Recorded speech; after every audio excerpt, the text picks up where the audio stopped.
our Lions Institution Sri Chandragowda Patil sir to deliver the introductory speech.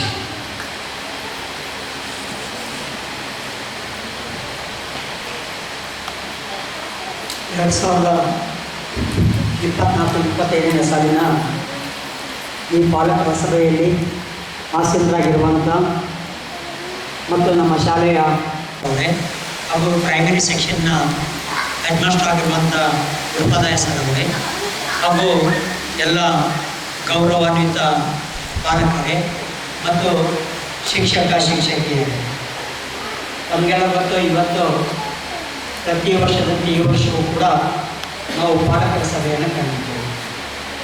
ಅನ್ನುವಂಥ ನಿಟ್ಟಿನಲ್ಲಿ ಇಂಥ ಕಾರ್ಯಕ್ರಮಗಳನ್ನು ನಾವು ಹಮ್ಮಿಕೊಳ್ಬೇಕಾಗ್ತದೆ. ಅದು ನಮ್ಮ ಜವಾಬ್ದಾರಿ ಕೂಡ ಆಗಿರ್ತದೆ. ಸೊ ಒಂದು ಮಗುವಿನ ವ್ಯಕ್ತಿತ್ವ ಬೆಳವಣಿಗೆ ಆಗಬೇಕಾಗಿದ್ದರೆ ಅಥವಾ ಒಂದು ಮಗು ಕ್ರಮಬದ್ಧವಾದಂಥ ಒಂದು ಶಿಕ್ಷಣವನ್ನು ಜವಾಬ್ದಾರಿಯನ್ನು ಟೀಚರ್ಸ್ಗೆ ವರ್ಗಾಯಿಸುವಂಥದ್ದು ಇವತ್ತಿನ ಸಂದರ್ಭದಲ್ಲಿ ನಾವು ನೋಡೋದು. ಅಂದರೆ ಎಲ್ಲ ಪಾಲಕರು ಅಂತಲ್ಲ, ಬೌದ್ಧಿಕ ಪಾಲಕರು ಜವಾಬ್ದಾರಿಯನ್ನು ಹಸ್ತಾಂತರ ಮಾಡಿ ಸುಮ್ಮನೆ ಕೂತ್ಬಿಡ್ತಾರೆ. ಸೊ ಇಲ್ಲಿ ಮಕ್ಕಳ ಶಿಕ್ಷಣದ ಜವಾಬ್ದಾರಿ ಒಬ್ಬರದಲ್ಲ. ಇಲ್ಲಿ ನಾನು ಮುಖ್ಯವಾಗಿ ಬೇರೆ ಬೇರೆ ಭಾಗಗಳನ್ನು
ಜೋರು ಹೇಳ್ಬೇಕು.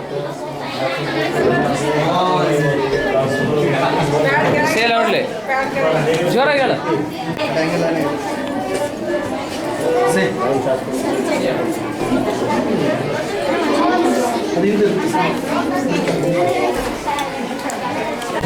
Sir, I am a cardiologist. A cardiologist is the doctor who specializes in the care of the heart and blood vessels. We can diagnose and treat a variety of cardiovascular conditions. We treat for fracture, abnormal heart rhythms, coronary artery diseases, hypertension diseases, and advised medications. Thank you. To provide that written notice to me and to the lawyer of the case, the opposite party. Sure, my lord. I have already disclosed one copy to the concurrent entity. After the procedure from the blood police lawyers of us will be decide upon the next decide only. Having Thank you, my lord, for your consideration. that the Miss Sanika, I am studying in second standard. Flowers are mostly used to decoration. Is oils and flowers are mostly used to decoration and also for making beautiful gardens. The most important uses of the flower for other than decoration is oil. Sunflower oil is the most used cooking oil in the world. The flowers are used as a source of medicine. Thank you and a flower is the most beautiful part of it. Flower makes the nature so gorgeous. Flower are parts of plants that provide seeds.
ಮಕ್ಕಳು ಸರಿಯಾಗಿ ಕೇಳುವಂಥ ಜವಾಬ್ದಾರಿ ಅವ್ರದ್ದಾಗುತ್ತೆ.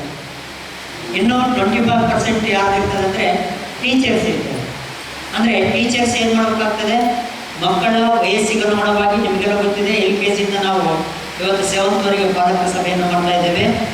LKG-ಯಿಂದ 7th ಆ ಮಕ್ಕಳ ವಯಸ್ಸಿಗೆ ಅನುಗುಣವಾಗಿ ಮತ್ತು ಸಿಲೆಬಸ್ಸಿಗೆ ತಕ್ಕಂತೆ ಮಕ್ಕಳಿಗೆ ಹೇಗೆ ಕಮ್ಯುನಿಕೇಟ್ ಮಾಡಬೇಕು, ಹೇಗೆ ಮಕ್ಕಳಿಗೆ ಪಾಠ ಹೇಳಬೇಕು ಅನ್ನುವಂಥ ಜವಾಬ್ದಾರಿ ಟೀಚರ್ಸ್ ಆಗಿರ್ತದೆ. ಅದಾದ ನಂತರ ಇನ್ನೂ 25% ಯಾರ್ದಾಗಿರ್ತದೆ ಅಂದರೆ ಪಾಲಕರದ್ದು. ಯಾಕಂದರೆ ಪಾಲಕರು ಮಕ್ಕಳು ಸರಿಯಾಗಿ ಶಾಲೆಗೆ ಬರ್ತಾರ ಇಲ್ಲ, ಅಥವಾ ಅಲ್ಲಿ ಸರಿಯಾಗಿ ಹೇಳಿದ್ದನ್ನು ಕೇಳ್ತಾರ ಇಲ್ಲ, ಮತ್ತು ಕೇಳಿದ್ದನ್ನು ಮನೆಯಲ್ಲಿ ಹೋಮ್ವರ್ಕ್ ಮಾಡ್ತಾರ ಇಲ್ಲ, ಇವನ್ನೆಲ್ಲ ಪಾಲಕರು ನೋಡಬೇಕು. ಅಂದರೆ ಇಲ್ಲಿ ವಿದ್ಯಾರ್ಥಿಗಳು 25% ಆದರೆ ಶಿಕ್ಷಕರದ್ದು 25% ಇರ್ತದೆ, ಪಾಲಕರದ್ದು 25% ಇರ್ತದೆ, ಮತ್ತು ಮ್ಯಾನೇಜ್ಮೆಂಟಿಂದು ಕೂಡ ಅಂದರೆ ನಮ್ಮ ಮ್ಯಾನೇಜ್ಮೆಂಟಿಂದು ಕೂಡ 25% ಜವಾಬ್ದಾರಿ ಇರ್ತದೆ. ಯಾಕಂದರೆ ಆ ಮಕ್ಕಳಿಗೆ ಕಲಿಕೆಗೆ ಏನೇನು ಬೇಕೋ ಆ ಎಲ್ಲ ಸೌಲಭ್ಯಗಳನ್ನು ಒದಗಿಸುವಂಥ ಜವಾಬ್ದಾರಿ ಯಾರಾಗಿರ್ತದೆ, ಮ್ಯಾನೇಜ್ಮೆಂಟ್ ಆಗಿದೆ. ಸೊ ಹೀಗಾಗಿ ನಾವು ಪ್ರತಿ ವರ್ಷ ಈ ಒಂದು ಪಾಲಕರ ಸಭೆಯನ್ನು ಕರಿತೀವಿ. ಈಗಾಗಲೇ ನಿಮಗೆ ಗೊತ್ತಾಗಿರ್ತದೆ, ನೀವು ಕೂಡ ಒಂದು ಸಂಸ್ಥೆ ಬೆಳಿಬೇಕಾಗಿದ್ದರೆ ಅಥವಾ ಒಂದು ಮಗು ಒಳ್ಳೆಯ ವ್ಯಕ್ತಿತ್ವವನ್ನು ಬೆಳೆಸ್ಕೊಳ್ಬೇಕಾಗಿದ್ರೆ ಅಥವಾ ಒಳ್ಳೆಯ ವ್ಯಕ್ತಿತ್ವವನ್ನು ಪಡ್ಕೋಬೇಕಾಗಿದ್ರೆ ನಿಮ್ಮದು ಕೂಡ ಜವಾಬ್ದಾರಿ ಇದೆ ಅನ್ನುವಂಥದ್ದನ್ನು ನೀವು ಯಾರೂ ಮರಿಬಾರ್ದು ಅಂತ ನಾವು ಈ ಸಂದರ್ಭದಲ್ಲಿ ಹೇಳ್ತೀನಿ. ಸೊ ಅದ್ರ ಜೊತೆಗೆ ನಾವು ಪಾಲಕರ ಸಭೆ ಮಾಡೋದ್ರ ಜೊತೆಗೆ ಇವತ್ತೊಂದು ಸಿವಿಕ್ ಸ್ಪೇಸ್ ಅನ್ನುವಂಥ ಒಂದು ಪ್ರೋಗ್ರಾಮನ್ನು ಇಟ್ಕೊಂಡಿದ್ದೀವಿ. ಯಾಕಂದರೆ ಮೊದಲೆಲ್ಲ ಬರೀ ಪಾಲಕರ ಸಭೆ ಅಂತ ಕರೆದ್ರೆ ಭಾಳ ಜನ ಪಾಲಕರೇ ಮೀಟಿಂಗ್ ಬರ್ತಿರ್ಲಿಲ್ಲ, ಸಭೆಗೆ ಬರ್ತಿರ್ಲಿಲ್ಲ. ನಮ್ದೇನು ಫೀಸ್ ಕಟ್ಟಿವಿ, ಹುಡುಗರು ಶಾಲೆ ಕಳಿಸ್ತೀವಿ, ನಮ್ದೇನೈತಿ ನಮ್ದು ಸುಮ್ಮನೆ ಬಿಡ್ತೀವಿ.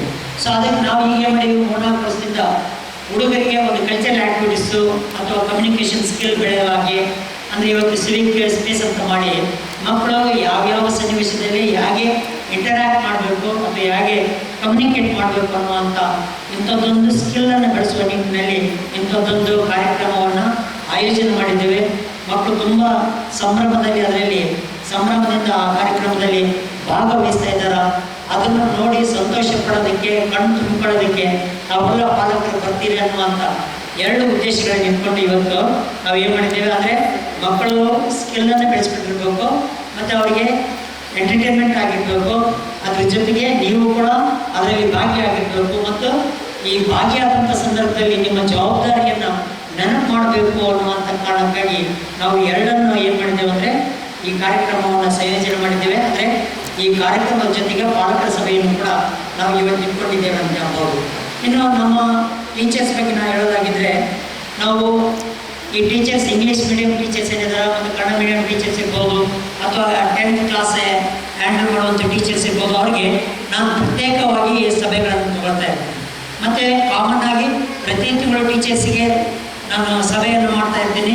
ಅದ್ರ ಜೊತೆಗೆ ಮತ್ತು ಬೇರೆ ಬೇರೆ ಸೆಕ್ಷನ್ಗಳನ್ನು ಮಾಡಿಕೊಂಡು ಆ ಸೆಕ್ಷನ್ಗೆ ಏನು ಹೇಳಬೇಕು ಅನ್ನುವಂಥದ್ದು ಕೂಡ ನಾವು ಏನು ಮಾಡ್ತಿರ್ತೀವಿ, ಮೀಟಿಂಗ್ ಮಾಡ್ತಾ ಇರ್ತೀವಿ. ಆ ಮೀಟಿಂಗ್ನಲ್ಲಿ ನಾನು ತಿಳಿಸಿದಂತೆ ಇಂಗ್ಲೀಷ್ ಮೀಡಿಯಮ್ ಟೀಚರ್ಸ್ ಏನಿದ್ದಾರೆ ಜಾಸ್ತಿ ಇಂಗ್ಲೀಷ್ನಲ್ಲೇ ಮಾತಾಡಬೇಕು. ಮಕ್ಕಳಿಗೆ ಸ್ವಲ್ಪ ಕಷ್ಟ ಅನಿಸ್ತದೆ ಸ್ಟಾರ್ಟಿಂಗಲ್ಲಿ, ಯಾಕಂದರೆ ನಿಮಗೆಲ್ಲ ಗೊತ್ತು ನಮ್ಮ ಮಾತೃಭಾಷೆ ಕನ್ನಡ ಆಗಿರ್ತದೆ. ಹಾಗಾಗಿ ಮನೆಯಲ್ಲಿ ಎಲ್ಲರೂ ಕನ್ನಡ ಮಾತಾಡ್ತಿರ್ತಾರೆ, ಮಕ್ಕಳು ಕೂಡ ಕನ್ನಡದಲ್ಲೇ ಮಾತಾಡ್ತಾ ಇರ್ತಾರೆ. ಆದರೆ ನೀವು ಶಾಲೆಗೆ ಬಂದಾಗ ಜಾಸ್ತಿ ನಮಗೆ 90% ಇಂಗ್ಲೀಷ್ನಲ್ಲೇ ಮಾತಾಡಿ ಅಂತ ಟೀಚರ್ಸ್ಗೆ ನಾನು ಹೇಳ್ತಾನೆ ಇರ್ತೀನಿ. ನಮ್ಮ ಟೀಚರ್ಸ್ ಕೂಡ ಆ ನಿಟ್ಟಿನಲ್ಲಿ ಕೆಲಸ ಮಾಡ್ತಾರೆ ಮತ್ತು ತುಂಬ ಕಾಳಜಿಯಿಂದ ಕೆಲಸ ಮಾಡ್ತಾರೆ ಅಂತ ನಾನು ತುಂಬ ಹೆಮ್ಮೆಯಿಂದ ಹೇಳೋದಕ್ಕೆ ಇಷ್ಟಪಡ್ತೀನಿ. ಅದ್ರ ಜೊತೆಗೆ ಮತ್ತು ಇಲ್ಲಿ ಸೆಂಟೆನ್ಸನ್ನು ಕೂಡ ಆ ಹುಡುಗರಿಗೆ ತಿಳಿಸ್ಬೇಕು ಮತ್ತು ಅದನ್ನು ಪ್ರಾಕ್ಟೀಸ್ ಮಾಡಿಸ್ಬೇಕು.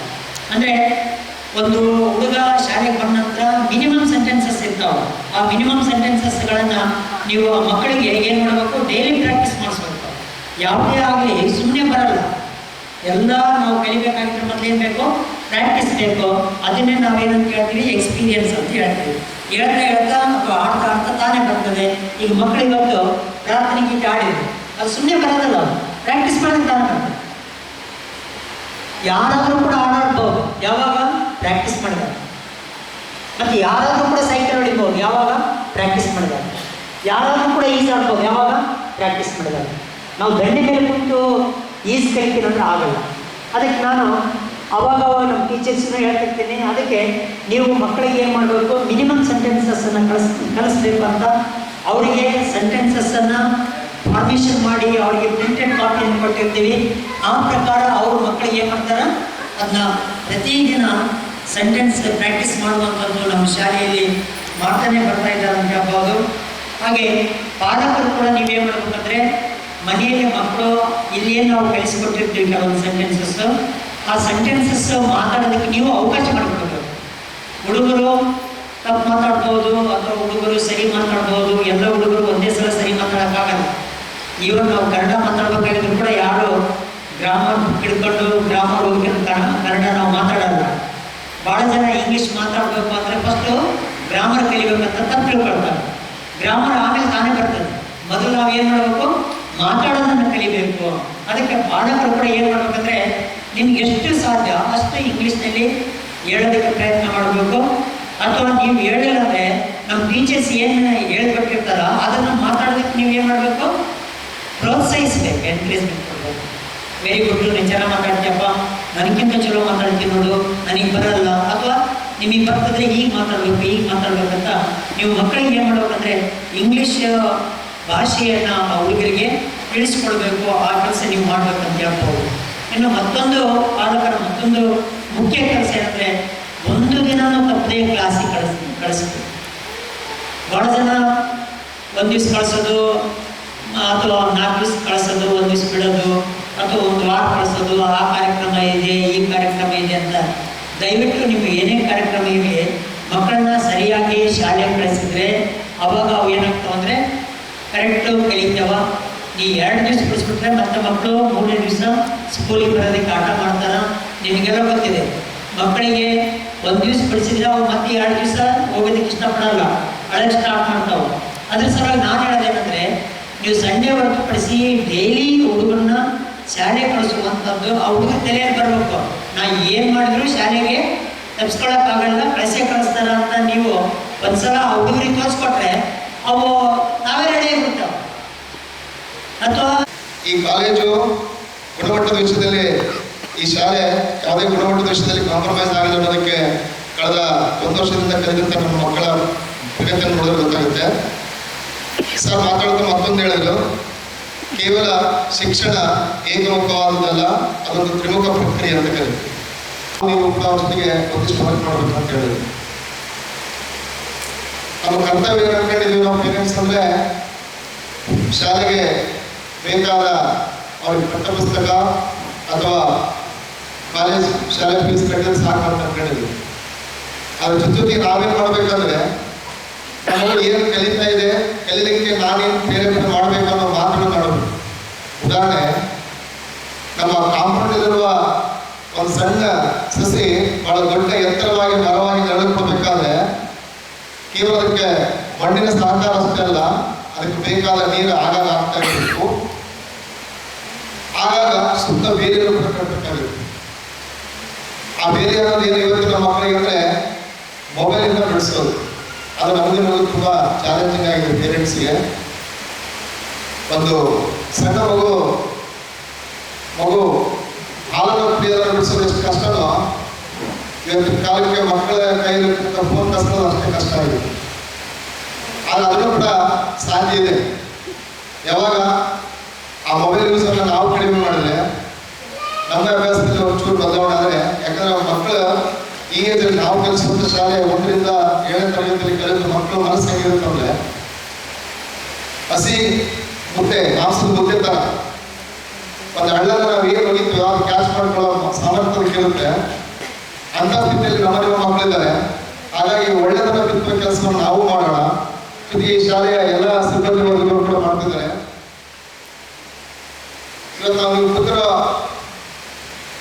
ಅಡಿಟೋರಿಯಂ ನೋಡಿದ್ರೆ ಗೊತ್ತಾಗುತ್ತೆ, ನಮ್ಮ ಮಕ್ಕಳಿಗೆ ಬರ್ತಾ ಇರೋದು ಯಾವುದೇ ಸಣ್ಣ ಪ್ರಮಾಣದ ಪ್ರೈವೇಟ್ ಸ್ಕೂಲಲ್ಲ, ಒಂದು ಯೂನಿವರ್ಸಿಟಿಯಲ್ಲಿ ಅಂತ ಅನ್ನೋದು. ನಿಜವಾಗ್ಲೂ ಲಯನ್ಸ್ ಸಂಸ್ಥೆ ಈ ನಮ್ಮ ಭಾಗದ ಬಡದನ ಅಂತ ಕರಿಬೋದು, ಮಿಡಲ್ ಕ್ಲಾಸ್ ಫ್ಯಾಮಿಲಿ. ನಾವು ಇವೆಲ್ಲ ಕೂತಿದ್ದೀವಿ, ನಾವೆಲ್ಲರೂ ಮಿಡಲ್ ಕ್ಲಾಸ್ ಫ್ಯಾಮಿಲಿಯವರಲ್ಲಿ ಇರೋರು. ಶಿಕ್ಷಣ ಇವತ್ತಿನ ಅತ್ಯಂತ ಅಗತ್ಯತೆ ಇದೆ. ಆಗಂತ ಕೈ ಇಟ್ಕಲಾಗಿರ್ತಕ್ಕಂಥ ಶಾಲೆಗಳಿಗೆ ನಮ್ಮ ಮಕ್ಕಳನ್ನು ಸೇರಿಸಲಿಕ್ಕೆ ಸಾಧ್ಯ ಇಲ್ಲ. ಆದರೂ ನಮ್ಮ ಮಕ್ಕಳು ಶಿಕ್ಷಣ ಪಡ್ಕೊಳ್ಳೇಬೇಕು. ಯಾಕಂದ್ರೆ education is good weapon in the world. ಪ್ರಪಂಚದಲ್ಲಿ ಅತ್ಯಂತ ಆಯುಧ ಯಾವುದಾದಿದ್ರೆ ನಮ್ಮನ್ನೆಲ್ಲರ ಬಡತನ ದೂರ ಆಗಬೇಕಾದ್ರೆ ನಮ್ಮ ಮಕ್ಕಳ ಎಜುಕೇಶನ್ ಮಾತ್ರ ಸಾಧ್ಯ. ಅಂಥ ಶಿಕ್ಷಣ ಪಡ್ಕೊಳ್ಳಿಕ್ಕೆ ಪ್ರತಿಷ್ಠಿತ ಕಾಲೇಜು ಶಾಲೆಗಳಿಗೆ ಅಷ್ಟೇ ಕಳಿಸೋದು ಸಾಲದು. ಇಂಥ ಶಾಲೆಗಳಲ್ಲಿ ಕೂಡ ನಮ್ಮ ಮಕ್ಕಳು ಕಲಿತರ ನಂಬಿಕೆ ನಮಗೆ ಬರಬೇಕು. ಇವತ್ತಿನ ಸನ್ನಿವೇಶ ತುಂಬ ಖುಷಿಯಾಗಿ ಬರುತ್ತಾ ಸಾರಿ ಹೇಳಿದೆ ನಾನು. ಸರ ತುಂಬ ಯೋಚನೆ ಮಾಡಿ ಕಾರ್ಯಕ್ರಮ ಆಯೋಜನೆ ಮಾಡಿದ್ದೀರಿ. ಯಾಕಂದ್ರೆ ಬರೀ ಪೇರೆಂಟ್ಸ್ ಮೀಟಿಂಗ್ ಅಂದ್ರೆ ನಾವು ಯಾರು ಬರ್ತಿರ್ಲಿಲ್ಲ. ಬಹುಶಃ ಬಂದರೆ ಯಾರೋ ನಾವು ತಂದೆ ಆದರೂ ಅಷ್ಟು ಬರ್ತಿದ್ವಿ ಅನ್ಸುತ್ತೆ, ನಾವು ತಾಯಿದ್ರೆ ಯಾರು ಬರ್ತಿರ್ಲಿಲ್ಲ. ಒಂಚೂರು ನಾವು ಮಕ್ಕಳು ಪ್ರೋಗ್ರಾಮ್ ಇದೆ ಅಂದರೆ ತಾಯಿ ತಾವೆಲ್ಲ ಕೆಲಸ ಬದಿಗೊತ್ತಿಟ್ಟು ಇಲ್ಲಿ ಬಂದಿದ್ದಾರಂದ್ರೆ ಮಕ್ಕಳ ಸಂಭ್ರಮ ನೋಡಲಿಕ್ಕೆ ಕಣ್ತಿಳ್ಕೊಳ್ಳಿಕ್ಕೆ ಒಂಚೂರು ಶಾಲೆಯ ಹಣದಾಳದ ಮಾತನ್ನು ನಮಗೂ ಕಿವಿ ಹಾಕಿದಾಗ ನಮಗೂ ಒಂಚೂರು ಎಚ್ಚರ ಆಗುತ್ತೆ. ಜೊತೆಗೆ ಈಗ ಎಲ್ಲ ನಮ್ಮ ಶಿಕ್ಷಕರು ಶಿಕ್ಷಕಿಯರು ಇಂಗ್ಲೀಷ್ನಲ್ಲೇ ಪ್ರತಿದಿನ ಇಂಗ್ಲೀಷ್ನಲ್ಲೇ ಕ್ಲಾಸ್ನಲ್ಲೇ ಕನ್ವರ್ಸೇಷನ್ ಮಾಡ್ತಾ ಇದ್ದಾರೆ. ಅದು ತಮಗೂ ಕೂಡ ಗೊತ್ತಿರಬೇಕು. ಮತ್ತೆ ಇದಕ್ಕಿಂತ ಹೆಚ್ಚಿದ್ದು ಏನು ನೀವು ಬಯಸ್ತೀರಿ ಅನ್ನೋದನ್ನ ನೀವು ನಮಗೆ ತಿಳಿಸಿದರೆ ಅದನ್ನು ಕೂಡ ನಾವು ಸ್ವೀಕಾರ ಮಾಡಿ ನಿಮ್ಮ ಮಗುವಿಗೆ ಸಂಪೂರ್ಣವಾಗಿರ್ತಕ್ಕಂಥ ಸರ್ವಾಂಗೀಣವಾದ ಬೆಳವಣಿಗೆಯನ್ನು ಮಾಡ್ತೀವಿ ಅಂತ ನಾನು ನಿಮ್ಮಲ್ಲಿ ತಿಳಿಸ್ತಾ ಇದ್ದೇನೆ. ಯಾರಾದರೂ ಪಾಲಕರು ತಮ್ಮ ಹೆಸರು ಮತ್ತು ಮಗುವಿನ ಹೆಸರು ತರಗತಿ ಹೇಳಿ ನಿಮ್ಮ ಅನಿಸಿಕೆಗಳನ್ನು ತಿಳಿಸ್ಬೇಕಂತ ನಾನು ವಿಜ್ಞಾಪಿಸ್ತೇನೆ.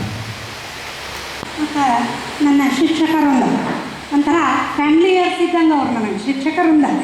ನಾನು ಮನೆಯಿಂದ ಬರೋ ಮುಂದೆ ಟೀಚರ್ ಅಂತ ಬಂದ್ರೆ ಕ್ಲಾಸ್ ಇಂಗ್ಲೀಷ್ ಮಾಧ್ಯಮದಲ್ಲಿ ಓದ್ತಾನೆ.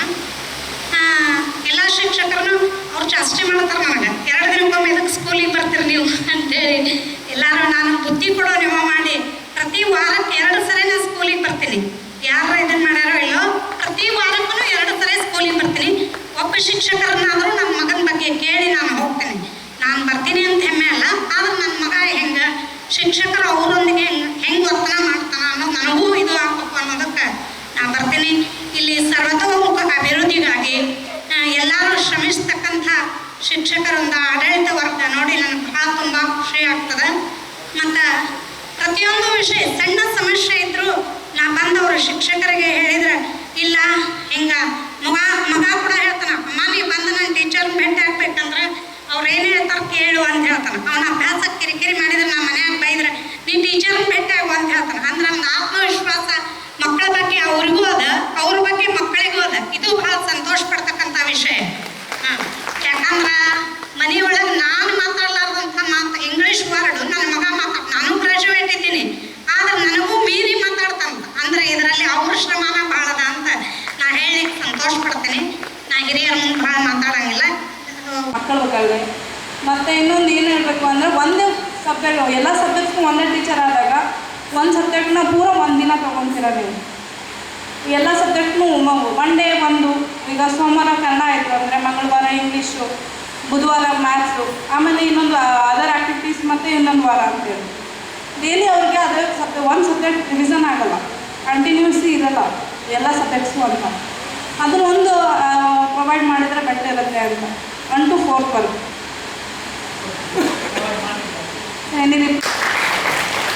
Thank you sir. ನಾನು ತುಂಬ ಸ್ಯಾಟಿಸ್ಫೈಡ್ ಇದ್ದೀನಿ. ಯಾಕಂದರೆ ಮಗಳು ಇಂಗ್ಲೀಷಲ್ಲಿ ಬಂದು ನಮ್ಮ ಜೊತೆ ಮಾತಾಡಿದಾಗ ನಾವು 6-7ನೇ ಕ್ಲಾಸಿಗೆ ಕಲ್ತಿದ್ದು ಈಗ 1ನೇ ಕ್ಲಾಸಲ್ಲಿ ಅವಳು ಮಾತಾಡ್ತಾ ಇದ್ದಾಳೆ ಅಂದರೆ ನನಗೆ ತುಂಬ ಖುಷಿ ಆಗುತ್ತೆ. ಹಾಗೆ ಮಗ ಕೂಡ ಕನ್ನಡದಲ್ಲಿ ತುಂಬಾ ಮುಂದಿದ್ದಾನೆ. ನಾನು ಆ್ಯಕ್ಚುಲಿ ಸರ್ ಅವ್ರಿಗೆ ಮೀಟಾಗಿ ಅವನು ಇಂಗ್ಲೀಷ್ ಮೀಡಿಯಮ್ಗೆ ಹಾಕಬೇಕು ಕನ್ನಡ ಮೀಡಿಯಮ್ ಬಂದಾಗ ಇಲ್ಲ ಸರ್ ನೀವು ಕನ್ನಡ ಮೀಡಿಯಮ್ ಹಾಕಿ ಹಂಗೇನಾದ್ರು ಆದರೆ 5ನೇ ಕ್ಲಾಸಿಗೆ ಚೇಂಜ್ ಮಾಡೋಣ ಅಂದರು. ಆ ವಿಷಯದಲ್ಲಿ ನಾನು ತುಂಬ ಸ್ಯಾಟಿಸ್ಫೈಡ್ ಇದ್ದೀನಿ ಸರ್. ಹಾಗೆ ಉತ್ತಮವಾದ ಸಂಸ್ಕಾರ ಕೂಡ ಸಿಗ್ತಾ ಇದೆ. ಅಂದರೆ ಅವರು ಮನೆಯಿಂದ ಬರಬೇಕಾದ್ರೆ ನಮಗೆ ನಮಸ್ಕಾರ ಮಾಡಿ ಬರೋದು, ದೇವರಿಗೆ ನಮಸ್ಕಾರ ಮಾಡೋದು, ಇದೆಲ್ಲ ಸ್ಕೂಲಲ್ಲಿ ಕಲಿಸ್ತಾ ಇದ್ದಾರೆ ಅಂದರೆ ಅದು ನೋಡಿ ತುಂಬ ಸಂತೋಷ ಆಗ್ತಾಯಿದೆ. ಹಾಕಿದ್ದು ಕನ್ನಡ ಮೀಡಿಯಮಿಂದ ಹಾಕಿದ್ವಿ. ಅಲ್ಲಿಂದ ಇದು ಬಂದು ಹಾಕಿದಾಗ ಒಂದು 6 ತಿಂಗಳಲ್ಲಿ ಇಂಗ್ಲೀಷನ್ನು ವಿಚಾರಗಳು ಸ್ಕೂಲಿಂದ ಬಂದಂದ್ರೆ ಸಾಕು ಪ್ರತಿ ಹೋಮ್ವರ್ಕ್ ಮಾಡಿಕೊಂಡು ಆಮೇಲೆ ತಮ್ಮ ಕೆಲಸಕ್ಕೆ ಆಟ ಆಡಲಿಕ್ಕೆ ಹೊರಗಡೆ ಹೋಗ್ತಿದ್ದಾರೆ ಮಾಡ್ತಿದ್ದಾರೆ ಅಂದ್ರೆ ಭಾಳ ಹೆಮ್ಮೆ ಅನಿಸ್ತಿತ್ತು ಸರ್. ಯಾಕಂದ್ರೆ ನಾವು ಪೇರೆಂಟ್ಸ್ ಆದವರು ಪ್ರತಿ ಕ್ಷಣ ಮಗು ಜೊತೆ ಇರಲಿಕ್ಕಾಗಲ್ಲ. ಯಾಕಂದ್ರೆ ನಾವು ಹೊರಗಡೆ ಹೋಗ್ತಿರ್ತೀವಿ, ನಮ್ಮದು ಭಾಳ ಬೇರೆ ಬೇರೆ ಸ್ಕೂಲಲ್ಲಿ ಹೋಗೋದು ವರ್ಕ್ ಮಾಡ್ತಿರ್ತೀವಿ ಸರ್. ನಮಗೂ ನಮ್ಮದೇ ಆದಂಥ ವರ್ಕ್ಗಳು ಇರ್ತಾವೆ. ಹೀಗಾಗಿ ಮಗುವಿನ ಒಂದು ಗಮನವನ್ನು ನಾವು ಕೊಡ್ಲಿಕ್ಕೆ ಆಗ್ತಿರಲಿಲ್ಲ. ಅಂಥ ಒಂದು ಸಂದರ್ಭದಲ್ಲಿ ಮಗುವಿಗೆ ಇಂಗ್ಲೀಷ್ನಲ್ಲಿ ತುಂಬ ಚೆನ್ನಾಗಿ ಹೇಳ್ತಿದ್ದಾನೆ ಅಂತಂದ್ರೆ ಈ ಸಂದರ್ಭದಲ್ಲಿ ನಾನು ವ್ಯಕ್ತಪಡಲು ಇಷ್ಟಪಡ್ತೀನಿ. ಅಷ್ಟೇ ಅಲ್ಲದೆ ಈಗ ಹೋದ ಹಳ್ಳಿಯ ಒಂದು ಸಂಭ್ರಮ ಮಾಡ್ತೀವಿ ಮಗುವಿನ ಬಗ್ಗೆ. ಆ ಒಂದು ಹಳ್ಳಿಯ ಸಂಭ್ರಮ ಮಗುವಿಗೆ ನಾವು ಕರ್ಕೊಂಡು ಹೋಗಿ ತೋರಿಸ್ಲಿಕ್ಕೆ ಆಗಲ್ಲ ಹಳ್ಳಿಗೆ. ಆ ಹಳ್ಳಿಯ ವಾತಾವರಣ ಇಲ್ಲೇ ಸೃಷ್ಟಿ ಮಾಡಿದ್ರಲ್ಲ ಕಣ್ಣು ಮುಂದನ ಹಳ್ಳಿಯ ಒಂದು ಸಂಭ್ರಮ ಬಂದು ಹುಡುಗರು ಅದರಲ್ಲಿ ಭಾಗಿಯಾಗಿ ಅದರ ಒಂದು ಅನುಭವ ಸ್ವತಃ ತಾವೇ ಪಡ್ಕೊಂಡ್ರು.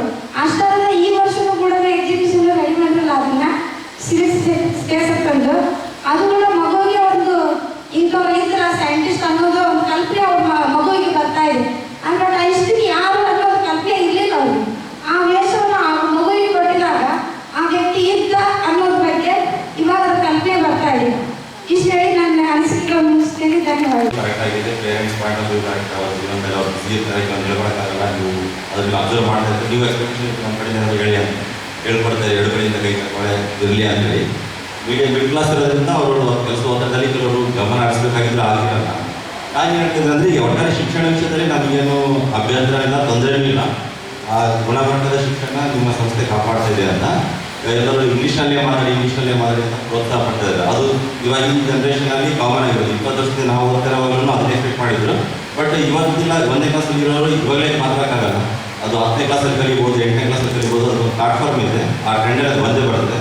ಬಟ್ ಇವಾಗ ಯಾವ ಮಕ್ಕಳು 1ನೇ ಕ್ಲಾಸಿಂದ 5ನೇ ಕ್ಲಾಸ್ ಪ್ರೀ ಪ್ರೈಮರಿ ಸ್ಕೂಲಲ್ಲಿ ಏನಿರ್ತಾರಲ್ಲ ಅವ್ರು ಇವಾಗ ಅಬ್ಸರ್ವ್ ಆ್ಯಂಡ್ ಲರ್ನ್ ಮಾಡೋದಿರ್ತಾರೆ. ಅವ್ರು ಏನು ಸಮಾಜನ ಅನುಕರಣೆ ಮಾಡ್ತಿದ್ದಾರೆ, ಅವ್ರ ಸುತ್ತಮುತ್ತ ಪರಿಸರ ಏನಿದೆ ಅವ್ರು ಏನು ಅಬ್ಸರ್ವ್ ಮಾಡಬೇಕು ಅನ್ನೋದನ್ನ ನೀವು ಅಲ್ಲಿ ಹೇಳ್ಕೊಟ್ಬಿಟ್ರೆ ನಿಮ್ಮನ್ನು ನೋಡಿ ಕಲಿತಾ ಇರ್ತಾರೆ. ಯಾಕಂದರೆ ನಮಗಿಂತ ಜಾಸ್ತಿ ಹೊತ್ತು ನಿಮ್ಮಲ್ಲಿ ಇರ್ತಾರೆ.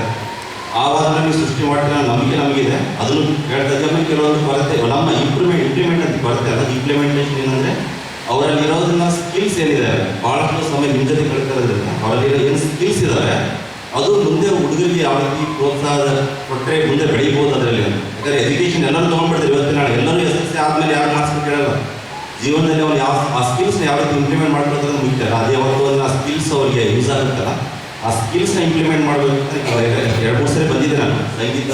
ಇಷ್ಟು ದಿವಸ ಇಲ್ಲೇ ಓದಿದ್ದಕ್ಕೆ ಅವ್ನು ಬೇರೆ ಸ್ಕೂಲಲ್ಲಿ ಹೋಗಲು ಕಾರಣ ಆಯಿತು. ಯಾಕಂದರೆ ಇಲ್ಲಿಯ ಶಿಕ್ಷಕರು ನಾನು ಅವರಿಗೆ ಧನ್ಯವಾದಗಳನ್ನು ಸಲ್ಲಿಸುತ್ತೇನೆ.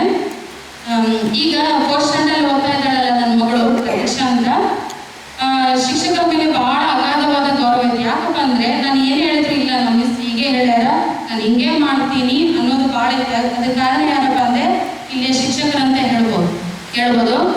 ಇದೇ ರೀತಿ ನೀವು ಯಾವುದೇ ಕಾರ್ಯಕ್ರಮದಲ್ಲಿ ಆಯ್ತು, ಕಳೆದ ವರ್ಷದಲ್ಲಿ ನೋಡಿದ್ವಲ್ಲ ಹಳ್ಳಿಯ ಸಂಭ್ರಮ, ಗ್ರೀನ್ ಡೇ, ಮ್ಯಾಚ್ ಡೇ, ಇನ್ನೂ ಹಲವಾರು ವಿಷಯದಲ್ಲಿ ನಾವಿನ್ಯತೆ ಶಾಲೆಯಲ್ಲಿ ನಾವು ಎಲ್ಲಿ ನೋಡಿದ್ದಿಲ್ಲ, ಪ್ರೈಮರಿಯಲ್ಲಿ ಕೂಡ ನೋಡಿದ್ದಿಲ್ಲ. ಹಳ್ಳಿಯ ಸಂಭ್ರಮ ಆಯಿತು. ಅದೇ ರೀತಿ ನಮ್ಮ ಶಾಲೆಯಲ್ಲಿ ಕೂಡ ಹಮ್ಮಿಕೊಂಡಿದ್ವಿ ಮೊನ್ನೆ ಈ ಕಳೆದ ವಾರದಲ್ಲಿ ಆ ಹಳ್ಳಿಯ ಸಂಭ್ರಮವನ್ನು. ಅದಕ್ಕೆ ಕಾರ್ಯಕ್ರಮವನ್ನು ಹಮ್ಮಿಕೊಂಡಾಗ ಅಲ್ಲಿ ಪಾಲಕರು ಏನಪ್ಪ ಅಂದರು, ಇಂಥ ಒಳ್ಳೆಯ ವಿಷಯಗಳನ್ನು ಮಕ್ಕಳಿಗೆ ಮನದಟ್ಟು ಮಾಡಬೇಕು ಅಂತ ನಮಗೂ ಕೂಡ ನಮ್ಮ ಶಾಲೆಯಲ್ಲಿ ಭಾಳ ಪ್ರಶಂಸೆ ಮಾಡಿದರು. ನಮಗೂ ಭಾಳ ಖುಷಿ ಆಯಿತು ಹೋದ ವರ್ಷ ನೀವು ಮಾಡಿದ್ದಕ್ಕೆ. ಆದರೆ ಈ ವರ್ಷವೂ ಕೂಡ ಎಷ್ಟು ಹೊಸತನವನ್ನು ಮಾಡ್ತೀರಿ ಅಂದರೆ ಪ್ರತಿ ವರ್ಷ ಇದೇ ರೀತಿ ನೀವು ಹೊಸತನವನ್ನು ಮಾಡ್ಕೊಂತ ಬಂದರೆ, ಸರ್ ಹೇಳಿದಾಗೆ ಪಾಲಕರ ಸಹಕಾರ ಭಾಳ ಮುಖ್ಯ ಅಂತ ಹೇಳಿದರು. ಇದೇ ರೀತಿ ನೀವು ಹೊಸತನವನ್ನು ನೀವು ಮಾಡಿರಿ, ನಾವು ಅದಕ್ಕೆ ಸಹಕಾರ ನೀಡ್ತೀವಿ ಅಂತ ಹೇಳುತ್ತಾ ನಾನು 2 ಮಾತುಗಳನ್ನು ಮುಗಿಸುತ್ತೀನಿ.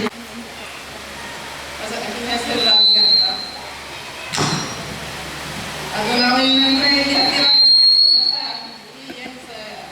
ಎಜುಕೇಶನ್ ಇಲ್ಲ ಅಷ್ಟು ಗೊತ್ತಾಗಿರ್ಲಿಲ್ಲ. ಮೊನ್ನೆ ಒಂದು ಆಸ್ಪತ್ರೆಯಲ್ಲಿ ಹೋದಾಗ ಒಂದು ಸರ್ ಹತ್ರ ಸ್ಪೀಚ್ ಎಲ್ಲ ಹೇಳಿದ್ರಲ್ಲಿ ಡಾಕ್ಟರ್ ಹತ್ರ, ಅಷ್ಟೆಲ್ಲ 1ನೇ ಕ್ಲಾಸಲ್ಲಿ ಇಷ್ಟೆಲ್ಲ ಇದು ಆಗಿರಲ್ಲ, ಇದು ಮೆಚೂರ್ ಆಗಿರಲ್ಲ. 1ನೇ ಕ್ಲಾಸಿಗೆ ಸ್ಪೀಚ್, ಡ್ಯಾನ್ಸ್ ಎಲ್ಲ ಪ್ರಾಕ್ಟೀಸ್ ಆಗ್ತಾ ಇದೆ ಅಲ್ಲ, 1ನೇ ಕ್ಲಾಸಲ್ಲಿ ಎಜುಕೇಶನ್ ಇದೆ ಅಲ್ಲ, ಚೆನ್ನಾಗಿದೆ ಅಂತ ಒಂದು ಡಾಕ್ಟರ್ ಹತ್ರ ಹೋಗಿದ್ವಿ ಆರಾಮಿಲ್ಲ ಅಂತ.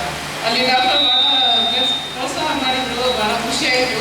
ಹತ್ತಿರ ಇದೆ ಅಂತ ಅಷ್ಟ ಆಗಿತ್ತು, ಈಗ ನಮಗೆ ಸ್ವಲ್ಪ ಖುಷಿ ಆಗ್ತಾ ಇದೆ, ಸ್ಕೂಲಲ್ಲಿ ಹಾಕಿದ್ವಿ ಅಂತ ಇದೆ ಮಾತಾಡ್ತೀನಿ. 4ನೇ ತರಗತಿ 5th ಸ್ಟ್ಯಾಂಡರ್ಡ್ ನಕ್ಷತ್ರ ವಿಜಯ ಅಂತ ಹೇಳಿ ಇಬ್ಬರು ಕೂಡ ವರ್ಷಕ್ಕೂ ಏನಾಗ್ತಾ ಇದ್ದಾರೆ ಹಂತ ಹಂತವಾಗಿ ವಿಕಾಸ ಆಗ್ತಾ ಇರೋದಂತ ಕಾಣ್ಬೋದು. ವರ್ಷ ಕೂಡ ಅವ್ರ ತರಗತಿಗೆ ಅನುಗುಣವಾಗಿ ಏನಾಗ್ತಾ ಇದ್ದಾರೆ ಪ್ರೋಗ್ರೆಸ್ ಆಗ್ತಾ ಇರೋದಂತೂ ಖಂಡಿತ. ಇದಕ್ಕೆ ನಾವು ಥ್ಯಾಂಕ್ಫುಲ್ ಆಗಿದ್ದೀವಿ, ಎಲ್ಲ ಟೀಚರ್ಸ್ ಕೂಡ ಇಲ್ಲಿ ನಾವು ಥ್ಯಾಂಕ್ಫುಲ್ ಆಗಿದ್ದೇವೆ.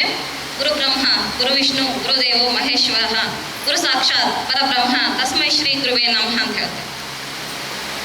ಈ ಒಂದು ಇದರಂತೆ ಇಲ್ಲಿ ಬ್ರಹ್ಮ ವಿಷ್ಣು ಮಹೇಶ್ವರನಾಗಿ ಇವತ್ತು ಗುರುವಿನ ಸ್ಥಾನದಲ್ಲಿ ಇರ್ತಕ್ಕಂಥ ಎಲ್ಲ ಗುರುಗಳಿಗೂ ಕೂಡ ನಾವು ಥ್ಯಾಂಕ್ಸ್ ಹೇಳಲೇಬೇಕು. ಯಾಕಂತಂದರೆ ನಾವು ಮುಖ್ಯವಾದ ಹಂತ ಅಂದರೆ ಒಂದು ಮುಖ್ಯವಾದ ಅವಧಿಯನ್ನು, ಇಡೀ ಒಂದು ಮುಖ್ಯವಾದ ಅವಧಿಯನ್ನು ನಾವು ಮಕ್ಕಳನ್ನು ಶಾಲೆಗೆ ಕಳಿಸ್ತೀವಿ. ಅಂದರೆ ಒಂದು ಮುಖ್ಯವಾದ ಅವಧಿಯನ್ನು ಒಂದು ವಿಕಾಸದೆಡೆಗೆ ಒಯ್ಯೋಕ್ಕೆ ಒಂದು ಪರಿಣಾಮಾತ್ಮಕವಾಗಿ ಇಲ್ಲಿ ಟೀಚರ್ ಬಳಸ್ಕೊತಾ ಇದ್ದಾರೆ. ಅಂದರೆ ಶಿಕ್ಷಣವನ್ನು ಒಂದು ಉತ್ತಮ ರೀತಿಯಲ್ಲಿ ಕೊಡುವಂತಹ ಒಂದು ಜವಾಬ್ದಾರಿಯನ್ನು ಅವರು ನಿರ್ವಹಿಸ್ತಾ ಇದ್ದಾರೆ.